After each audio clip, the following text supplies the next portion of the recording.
ভাইজ্যাক বা বিশাখাপত্তনম অন্ধ্রপ্রদেশের এই শহর ভারতের প্রাচীনতম বন্দর শহরগুলির মধ্যে একটি। এবারে যাচ্ছি সেখানেই। পাহাড় সমুদ্রে ঘেরা এই ভাইজ্যাক শহর ঘুরে দেখব এবং প্রথম দিনের অভিজ্ঞতা আর ঘোরা সংক্রান্ত যাবতীয় ডিটেল শেয়ার করব এই ভিডিওতে। দেখতে থাকুন ভিডিওটা শেষ পর্যন্ত। ভাইজ্যাক যাওয়ার জন্য আমরা বেছে নিয়েছিলাম 12663 হাওড়া তিরুচিরাপল্লী সুপারফাস্ট এক্সপ্রেস। এই ট্রেনটা হাওড়া স্টেশন থেকে ছাড়ে বিকেল 5টা 40 এবং বিশাখাপত্তনম স্টেশন পৌঁছানো নির্ধারিত সময় সকাল 7টা। সকাল সকাল ভাইজ্যাক পৌঁছে বাকি দিনটা সাইট সিইং এর জন্য পাবো ভেবেই এই ট্রেনটা বেছে নিয়েছি। আপনাদেরও সাজেস্ট করবো যেই ট্রেনগুলো ভাইজ্যাক সকালবেলা পৌঁছাবে সেই ট্রেনে টিকিট কাটার, তাহলে বাকি দিনটা সাইট সিইং এর জন্য পাওয়া যাবে। হাওড়া অথবা শালিমার অথবা সাঁতরাগাছি থেকে বিশাখাপত্তনম যাওয়ার ট্রেনের ডিটেলস স্ক্রিনে শেয়ার করলাম। গুড মর্নিং, আমরা বিশাখাপত্তনম পৌঁছে গেছি। এখন 7টা সাড়ে 7টার মতো বাজে। ট্রেন আমাদের ঠিক টাইমে পৌঁছে দিয়েছে। আমাদের ট্রেন ছিল 12663 Howrah Tiruchirappalli superfast express. Train খুব ভালো ছিল, on time, even before time পৌঁছে দিয়েছে। ইভেন আমাদের 7টায় পৌঁছানোর কথা ছিল, আমাদের এখানে পৌঁছে গেছি আমরা 6:53। কিন্তু আগে পৌঁছেও একটা প্রবলেম হচ্ছে, বিশাখাপত্তনমে হোটেলের চেক ইন টাইম হচ্ছে মোস্টলি 10 AM। 10টার আগে যদি অ্যাভেলেবেল থাকে হোটেল তাহলেই সেখানে অ্যালাউ করবে আর্লি চেক ইন, আদারওয়াইজ করবে না। আনফর্চুনেটলি আমাদের হোটেল ফুল আছে, আর্লি চেক ইন পসিবল হবে না। আমরা এখান থেকে অটো নিয়ে হোটেলে গিয়ে লাগেজ রেখে আশেপাশে বিচ ঘুরে দেখবো। স্টেশনের ঠিক বাইরেই অটো স্ট্যান্ড, সেখান থেকে অটো নেব। কত ভাড়া, কত টাইম লাগে সব আপনাদের জানাবো, দেখতে থাকুন।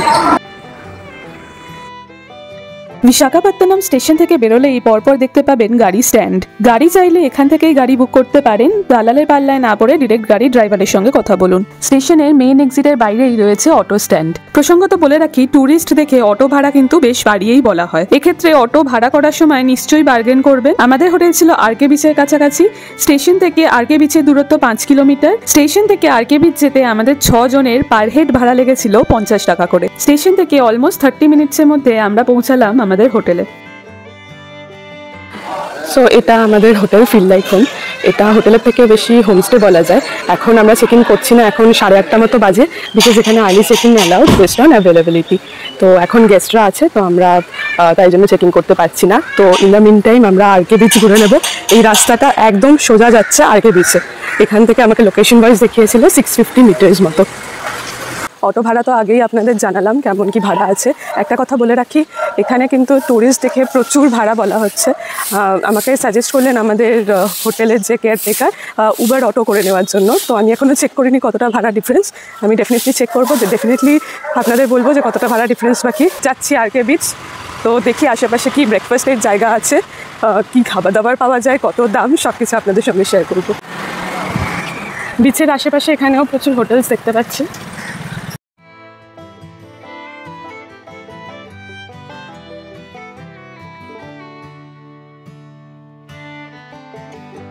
আরকে বিচের একদম সামনে এই আরকে বিচ, আর এই সামনে ইডলি ধোসার একটা ছোট স্টল দেখলাম।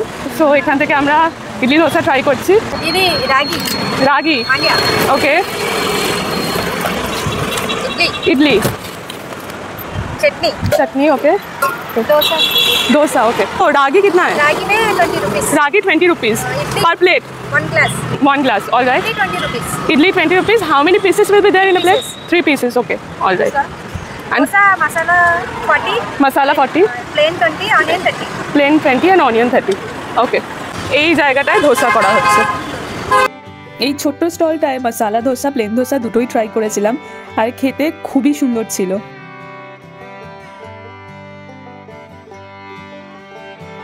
ধোসা দিয়ে ব্রেকফাস্ট করে আরকে বিচের আশেপাশটা একটু ঘুরে দেখতে বেরোলাম। প্রচণ্ড সুন্দর আর পরিষ্কার রাস্তাঘাট, জায়গায় জায়গায় দেখতে পাচ্ছেন ডাস্টবিন রয়েছে একটা করে, খুব ভালো লাগছে জায়গাটা।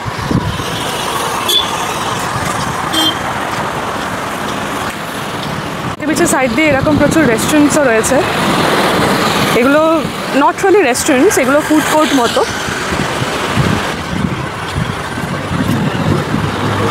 আরকে বিচে সময় কাটিয়ে 10টা বাজায় আমরা চেক ইন করলাম হোমস্টে কাম ফ্ল্যাটে। এই হচ্ছে আমাদের ফ্ল্যাট। এখানটা রয়েছে একটা লিভিং রুম, লিভিং স্পেস, অনেকগুলো চেয়ার্স রয়েছে, সঙ্গে রয়েছে ডাইনিং রুম, এই চেয়ার টেবিল রয়েছে, সব রয়েছে কিচেন। বাট কিচেনে খাবার গরম করা পর্যন্ত যাবে, কিন্তু রান্না করতে গেলে এক্সট্রা চার্জেস পে করতে হবে। বাসনপত্র পেয়ে যাবেন, এখানেও রয়েছে বাসন, এগুলো ইউজ করা যাবে। এরপর রয়েছে 3 বেডরুম। এইটা হচ্ছে একটা বেডরুম যেখানে অ্যাটাচড ওয়াশরুম আছে, ওয়াশরুমটা দেখিয়ে দিচ্ছি, গিজার আছে, শাওয়ারও আছে, বেশ বড়, ক্লিন। এই হচ্ছে বেডরুম, এসি রয়েছে। এরপর রয়েছে আরও দুটো রুম, ফ্রিজও রয়েছে ফ্ল্যাটে। এখানে রয়েছে আরও দুটো রুম, এই একটা রুম, এখানে 3 জন ভালোভাবেই শোয়া যাবে। এখানেও এসি রয়েছে, ওয়ার্ড্রপ আছে। এ পাশে রয়েছে আরেকটা রুম, এখানে 4 থেকে 5 জন শুতে পারবে। এটাও এসি রুম, বড় ওয়ার্ড্রপ রয়েছে। এই দুটো রুমের জন্য রয়েছে কমন ওয়াশরুম। ওয়াশরুমটা দেখিয়ে দিচ্ছি আমি। এই যে কমন ওয়াশরুম, এখানে গিজার রয়েছে, ক্লিন। ফ্রি ওয়াইফাই এরও ব্যবস্থা রয়েছে, টিভি রয়েছে। এই হচ্ছে পুরো ফ্ল্যাটটা। এই 3 BHK ফ্ল্যাটে মোটামুটি 8 থেকে 10 জন থাকতে পারবে। আমাদের 6 জনের এই পুরো 3 BHK ফ্ল্যাটের জন্য পার ডে খরচ লেগেছে 5000 রুপিস। চাইলে পুরো ফ্ল্যাট বুক না করে একটা বা দুটো রুমের বুকিং এর অপশনও এখানে পেয়ে যাবেন। হোটেলে এসে ফ্রেশ হয়ে গাড়ি বুক করে নিয়েছি। আমরা বেরোচ্ছি এবার সাইট সিইংয়ের জন্য। আজকে লোকাল সাইট সিইংই করবো। প্ল্যান আছে 5টা মতো স্পট দেখার। তার মধ্যে আছে ঋষিকোন্ডা, থোতলাকোন্ডা, কৈলাসগিরি, তেনেটি পার্ক আর রামানাইডু স্টুডিও। আমাদের 6 জনের 6 সিটার গাড়ির কস্ট পড়েছে 3000 রুপিস এই 5টা স্পটের জন্য, প্লাস টোল এক্সট্রা পে করতে হবে। আমরা গাড়ি নিয়েছিলাম পাল্লা ট্রাভেলস থেকে। Different site seeing point wise পাল্লা ট্রাভেলের ডিফারেন্ট প্যাকেজেস আছে। এটা ছাড়াও নিজের মতো করে কাস্টমাইজ করে প্যাকেজ নেওয়াও যায়। এছাড়াও উবার অটো ভাইজাগে কিন্তু খুব ভালো একটা ট্রাভেলের অপশন। ট্যুরিস্ট দেখলে এখানকার অটোওয়ালাদের ভাড়া প্রচুর বাড়িয়ে বলার প্রবণতা আছে। তাছাড়া ডেস্টিনেশন বা লোকেশন না চেনার জন্য অনেক প্রবলেম হয়। সেক্ষেত্রে উবার অটো নিলে ভাড়াও ঠিকঠাক হবে আর লোকেশন চেনারও কোনো প্রবলেম থাকবে না। আর এর মধ্যে এসে গেছে আমাদের গাড়িও। তো গাড়িতে উঠে আমাদের প্রথম দিনে ভাইজাগের জার্নি শুরু হলো। প্রথমেই যাচ্ছি কৈলাসগিরি। রোপওয়ে যাওয়ার আগে ফার্স্টে এখান থেকে এন্ট্রি করাতে হবে। পার হেড 10 টাকা এখান থেকে এন্ট্রি হবে। এন্ট্রি করিয়ে দেন এই সিঁড়ি থেকে উঠে সোজা গিয়ে ওপরের রোপওয়ের টিকিট কাটতে হবে। কৈলাসগিরি যাচ্ছি বাই রোপওয়ে। আমাদের এন্ট্রি হয়ে গেছে, যেটা আগে দেখালাম। 10 টাকা দিয়ে এন্ট্রি করাতে হবে। তারপর এখন আমরা টিকিট কেটে দেন রোপওয়েতে উঠে যাব কৈলাসগিরি। আপনারা চাইলে রোপওয়েতে না গিয়ে বাই স্টেপ এরকম যেতে পারেন, কিন্তু সেটা অনেকটা রাস্তা। রোপওয়ে যেতে পারেন, সিঁড়ি দিয়ে যেতে পারেন। যদি রোপওয়ে বা সিঁড়ি না নিতে চান তাহলে গাড়ি কিন্তু কৈলাসগিরির একদম মেন গেট পর্যন্ত ড্রপ করে। তো চলুন রোপওয়েতে যাবো আর আপনাদের দেখাবো কিরকম ভিউটা লাগে, পুরো এক্সপিরিয়েন্স শেয়ার করবো। কৈলাসগিরি রোপওয়ের জন্য বড়দের টিকিট প্রাইস 150 টাকা এবং 4 থেকে 7 বছরের বাচ্চার টিকিট প্রাইস 80 টাকা। এই কেবিল কার বা রোপওয়ে রাইড শুরু হয় সকাল 11টা থেকে এবং সেটা চলে দুপুর 1টা পর্যন্ত। দুপুর 1টা থেকে 2টো চলে লাঞ্চ ব্রেক, যখন রোপওয়ে রাইড বন্ধ থাকে। আবার রোপওয়ে রাইড রিস্টার্ট হয় দুপুর 2টো থেকে, চলে সন্ধ্যে 6টা পর্যন্ত। টিকিট কাউন্টারের টাইমিং 11টা থেকে 12টা 40, তারপর 2টো থেকে 6টা। বেশ লম্বা লাইনে অনেকক্ষণ দাঁড়ানোর পর আমাদের টার্ন এলো অ্যান্ড ফাইনালি আমাদের রোপওয়ে জার্নি স্টার্ট হলো। ওপর থেকে ভাইজ্যাগ শহরটাকে ভীষণ সুন্দর লাগছিল আর আমরা খুব এনজয় করেছি এই রোপওয়ে জার্নি।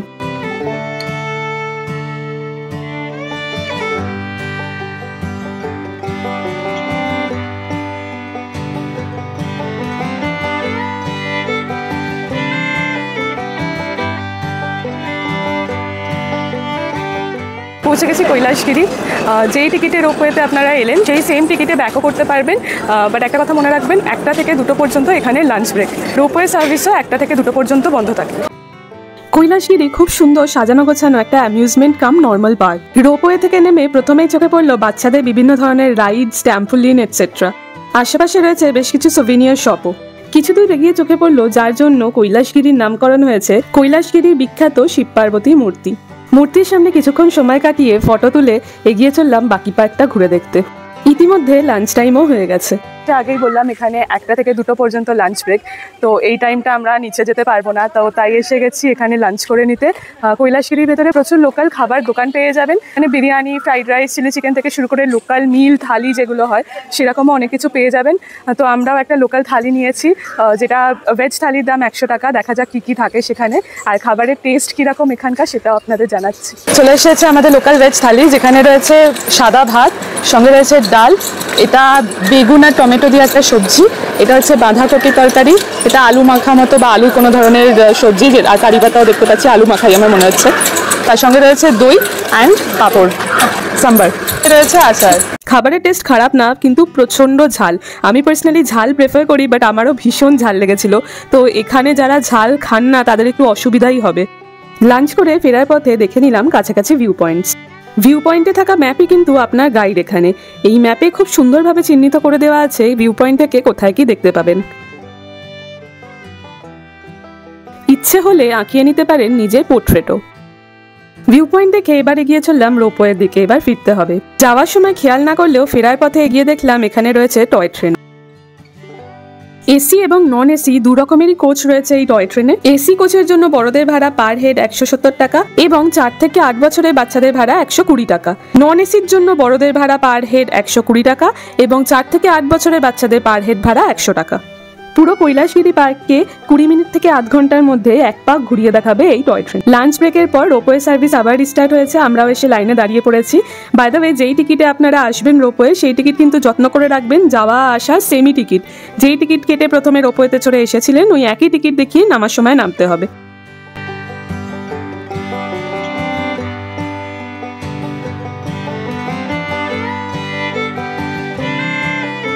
কৈলাসগিরির পর এবারে গিয়ে চললাম আমাদের পরবর্তী স্পট রামানাইডু স্টুডিওর দিকে। রামানাইডু স্টুডিওর এন্ট্রি ফি বড়দের জন্য পার হেড 60 টাকা এবং 4 থেকে 10 বছরের বাচ্চাদের জন্য পার হেড 30 টাকা। সময় সকাল 9:30 থেকে বিকেল 5টা। এই হচ্ছে রামানাইডু স্টুডিও। বিশাল এরিয়া জুড়ে এই স্টুডিওটা তৈরি। বিভিন্ন সিনেমার সেট দেখতে পাচ্ছেন পুরো স্টুডিওতে। কোথাও নর্মাল ছোট বিল্ডিং, কোথাও বড় বড় প্যালেস আছে, আভিজাতদের বাড়ি আছে, মন্দির আছে, বিভিন্ন ধরনের স্ট্রাকচার্স রয়েছে এখানে। এগুলোতে কিন্তু একটাতেও মানুষ থাকে না। এগুলো কিন্তু সব শুটিংয়ের জন্য ইউজ হয়। আর জানতে পারলাম এখানে বাহুবলী সিনেমার কিছু দৃশ্য শুটিং হয়েছিল। এখানে একটা ভিউ পয়েন্টও রয়েছে যেখান থেকে পুরো ভাইজ্যাগ শহরের ভিউ পাওয়া যায়। এছাড়াও রামানাইডু স্টুডিওর ভেতরে রয়েছে একটা সংগ্রহশালা। এবার পৌঁছালাম আমাদের আজকের দিনের 3 নম্বর স্পট থোতলাকোন্ডা। এসে গেছি এখন থোতলাকোন্ডা। থোতলাকোন্ডার এই জায়গাটাকে অ্যানশাইন্ট বুদ্ধিস্ট মোনাস্ট্রি বলে। বলা হয় ইন্ডিয়ান নেভি এরিয়াল সার্ভে করার সময় পাহাড়ের ওপরে এই বুদ্ধিস্ট মোনাস্ট্রির ধ্বংসাবশেষ দেখতে পায়। তারপর থেকে এই জায়গাটাকে ট্যুরিস্টদের জন্য ওপেন করা হয়। এখানে সাচ এন্ট্রি ফি কিছু নেই, কিন্তু পার গাড়ি 30 টাকা করে পার্কিং চার্জ দিতে হয়। থোতলা শব্দের অর্থ হচ্ছে ট্যাঙ্ক, আর কোন্ডা শব্দের অর্থ হচ্ছে পাহাড়। এই জায়গাটায় পাহাড়ে বৃষ্টির জল স্টোর করার জন্য একটা ট্যাঙ্কের মতো ব্যবস্থা করা হয়েছে। তারপর থেকে এই জায়গাটার নামকরণ করা হয়েছে থোতলাকোন্ডা।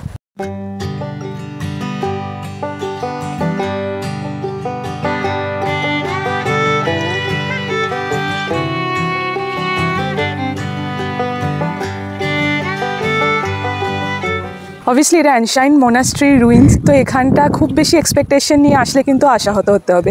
এই মোটামুটি ধ্বংসাবশেষগুলোই আছে, এটাই যা দেখার, আর কিছু সেরকম নেই। থোতলাকোন্ডা অ্যানশাইন্ট মোনাস্ট্রি থেকে কিছুটা দূরত্বেই রয়েছে থোতলাকোন্ডা বিচ। এই হলো Thotlakonda sea beach.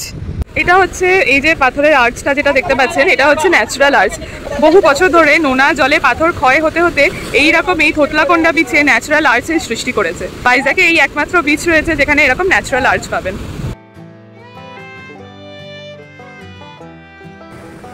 Thotlakonda beach থেকে বেরিয়ে পড়লাম পরবর্তী গন্তব্য ঋষিকোন্ডা বিচ। পৌঁছে গেছি ঋষিকোন্ডা বিচ। বিচ থেকে 13 কিলোমিটার দূরে অবস্থিত এই ঋষিকোন্ডা বিচে কিন্তু স্নান করার অপশনও আছে। এখনো পর্যন্ত ভাইজ্যাগে আমার দেখা এই সমুদ্র সৈকতেই আমি এত লোককে স্নান করতে দেখলাম। ঋষিকোন্ডা বিচ কিন্তু বেশ জমজমাট, কিছুটা পুরী সমুদ্র সৈকতের মতোই লাগছে। সন্ধে হয়ে যাওয়ায় আমরা স্নান করলাম না, কিছুক্ষণ সমুদ্রের হাওয়া খেয়েই ফেরার পথ ধরলাম। বাই দ্য ওয়ে, ঋষিকোন্ডাতেও কিন্তু প্রচুর ওয়াটার স্পোর্টসের ব্যবস্থা রয়েছে। ঋষিকোন্ডা বিচটা আগেই জানালাম খুবই জমজমাট, বিভিন্ন ধরনের দোকান পাটে ভরা এই জায়গায়। জামা কাপড় থেকে শুরু করে খাবার দাবার কি না নেই। ঘুরতে ঘুরতে আমারও চোখে পড়লো একটা নতুন ধরনের খাবার, কলকাতায় সচরাচর খুব একটা দেখা যায় না। এটা হচ্ছে কাটোরি চাট। কাটোরি চাট বা বাস্কেট চাট এর আগে আমি লখনৌতে খেয়েছিলাম, বাট এটা একটু অন্য রকমের। কাটোরি চাটে বেসিক্যালি একটু বড় সাইজের ফুচকার মধ্যে ঘুগনি, বিভিন্ন ধরনের চাটনি, দই, পেঁয়াজ, ঝুরি ভাজা স্টাফিং দিয়ে সেটা সার্ভ করা হয়। পার প্লেট কাটোরি চাটের প্রাইস হচ্ছে 40 টাকা। খেতে বেশ চটপটা, ফ্লেভারফুল, ভালোই ছিল। আর এর সঙ্গেই ভাইজ্যাগে আমাদের প্রথম দিন শেষ হলো। অনেকটা লেট হয়ে যাওয়ায় আজ আর টেনেটি পার্ক দেখা হলো না। পরেও 2 দিন লোকাল সাইট সিইং এর প্ল্যান আছে, সেই 2 দিনের মধ্যে একদিন দেখে নেব টেনেটি পার্ক। ভিডিওটা ভালো লাগলে লাইক, শেয়ার এবং সাবস্ক্রাইব করতে ভুলবেন না। ভাইজ্যাগ ঘোরা সংক্রান্ত কোনো প্রশ্ন থাকলে আমাকে কমেন্ট সেকশনে জানান।